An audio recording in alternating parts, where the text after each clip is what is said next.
My name is John Yazzo. I'm an actor. This is some ground beef, and this is the love of my life. Working professional knucklehead. So what are you doing? That is a great question. What am I doing right now? I'm buying groceries. So you're gonna get to see, behind the scenes of like how an actor prepares. Sure. This past year, or I guess last year, I did a work with a touring children's theater company. So I was running around teaching children about anti-bullying, about science, making positive, healthy choices. I saw over 25 states in 6 months, and I got to travel to over 7 countries in 2 weeks, which was really cool. Really cool. Yeah, no, and so, I've started working as a resident teaching artist, which is really cool. Mm-hmm. So I've started doing more residencies where I'm teaching. We'll perform, and then we'll dissect what it's like to be a performer and what it is to do a show and have a play, and then have the students either write and perform their own pieces or work on something that we have prepared for them, which is really cool. I've moved away from a lot of theatrical work, and I'm trying to get more into more serious TV and film stuff. In order to get some of those roles, I need representation. Specifically either an agent or a manager, and it's really hard to find someone that speaks for me and also to me about the kinds of things that I want to do. So it's hard. I mean, I've found some really cool opportunities, like just freelancing and just doing this by myself, but I've realized now that the type of work that I want to do, the type of work that's actually gonna, pay to sustain me being a person living in this world. If I want to, live off of my art, I need representation. But you're mostly doing that right now, though, living off of your art. Yeah. Yeah. I've been really fortunate and really lucky that I've been able to do that. I've been able to sustain myself off of the work. I mean, touring was really great because I made good money, and I was able to save a lot of it. And I get to write a lot off on my taxes because of it, which is really cool. So, I mean, come this tax season, I'll be able to actually get a return for one. And I think I'm doing a good job so far. I don't really know. Are you looking for LaCroix?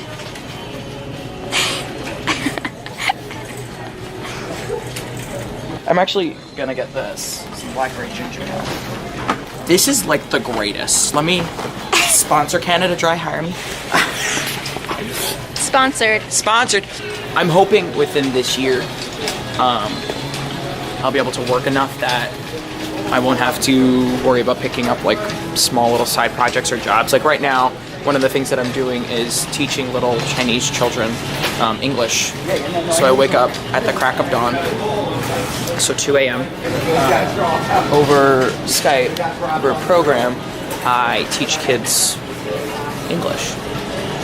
That's so nice. It is. It's great. I mean, but it's exhausting. I mean, I don't have to have like a real person job, which is nice. Yeah.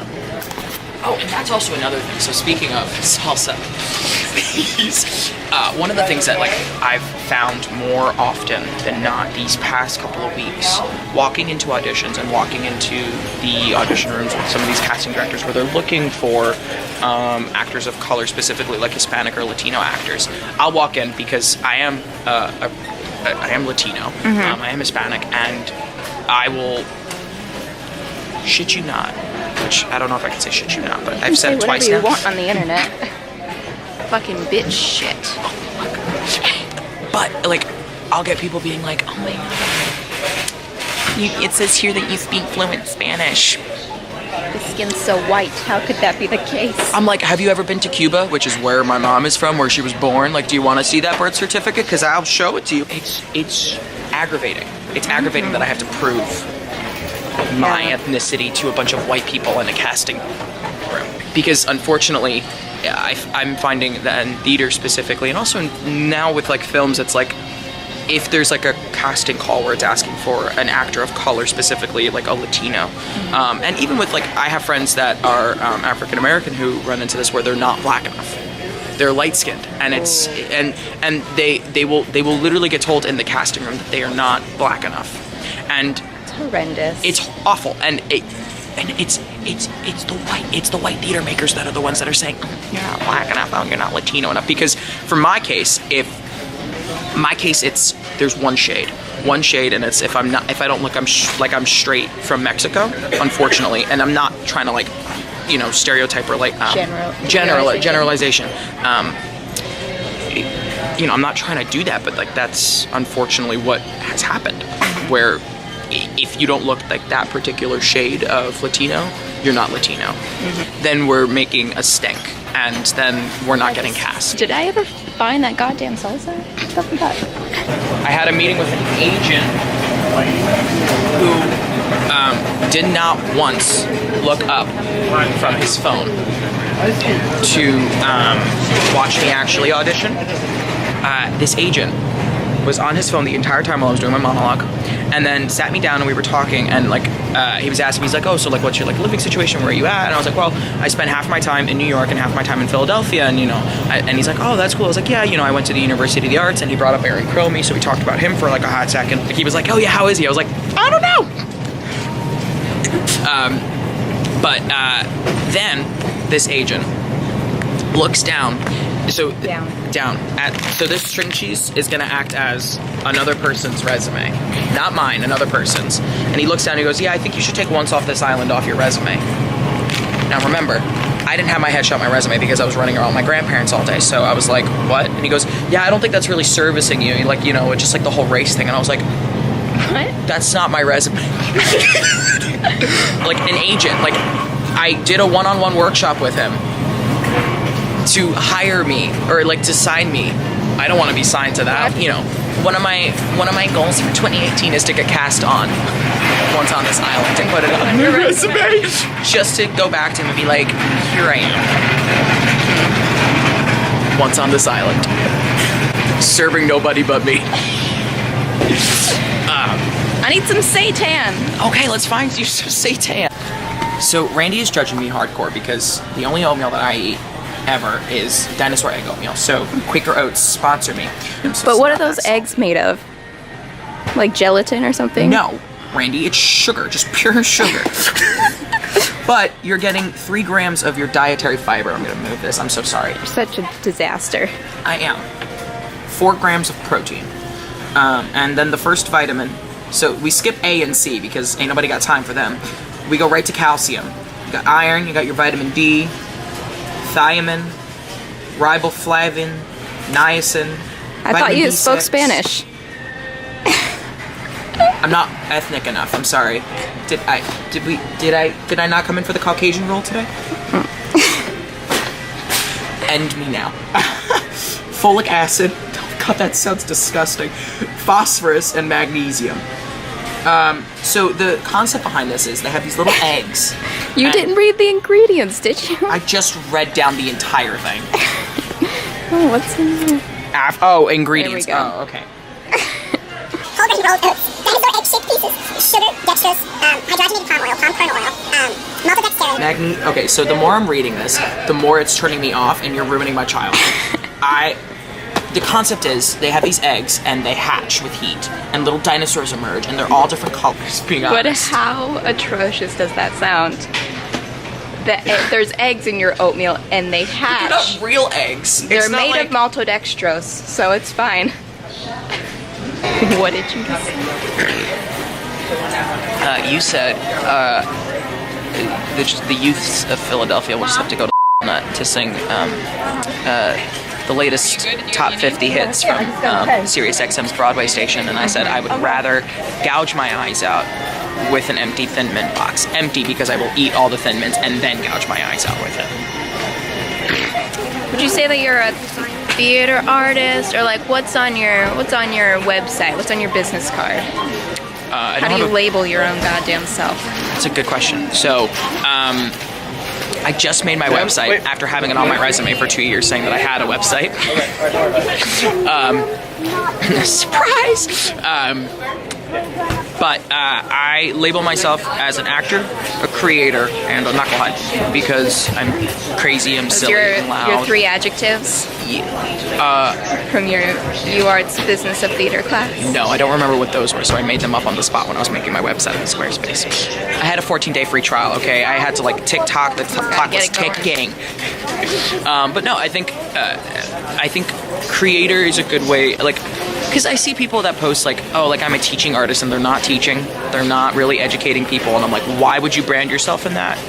But I've just started working as a teaching artist, so I don't really feel like I have the right to say that I actually am, because I'm still learning, I'm still figuring out what that means. But I am a creator, I've curated art, I've made my own pieces, I've written things.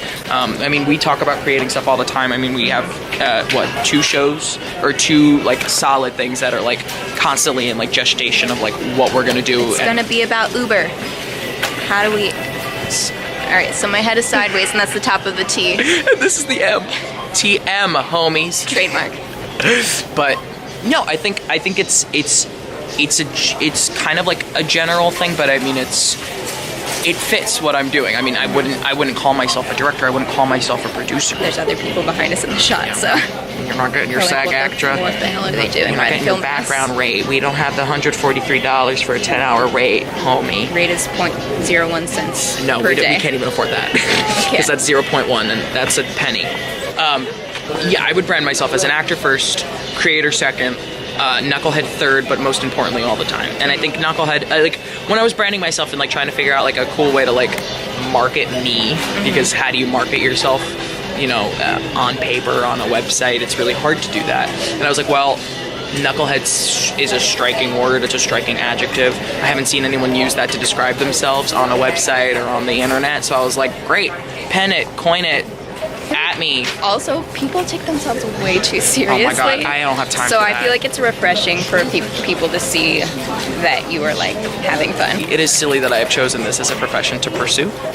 Remember that time we did that show where you lip-synced Adele's Hello in the light of your iPhone? Yeah, and then the entire... Is there a video of that? Because I hope so. Supposedly, where my footage, homie? I got a website now. I gotta update my fans. It's real now. It's real now. A real website. JohnJYazzo.com. Not .net, not .gov, not .wixley, Websley, whatever. No. I have my own domain. I paid. Why do we do it? That's a great question. This is what I tell all of the little kids and students that I've worked with this past year whenever they would ask me the same question. I don't know any other job in the entire world that pays people to play pretend, that pays people to tell stories, whether they're super serious, whether they're super comical.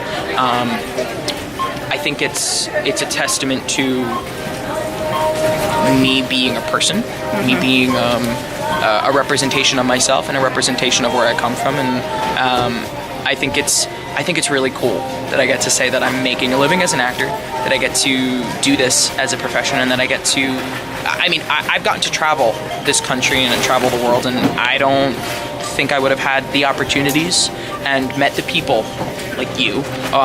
Serious though, if I went to boring business school, I would not be doing this.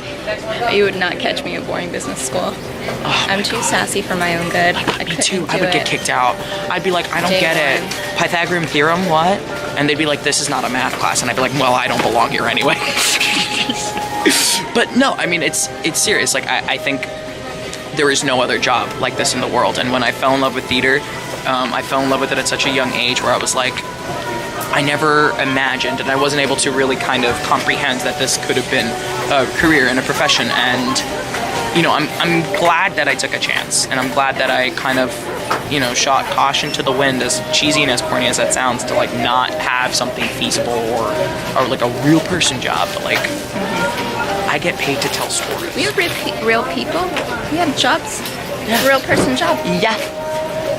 But no, I think, oh my god, hold up the string cheese. Cheesy, Caption. you say? People are so confused as to what we're doing. It's a smile. Kraft, hire me. Product placement hopes that it'll get us a goddamn job.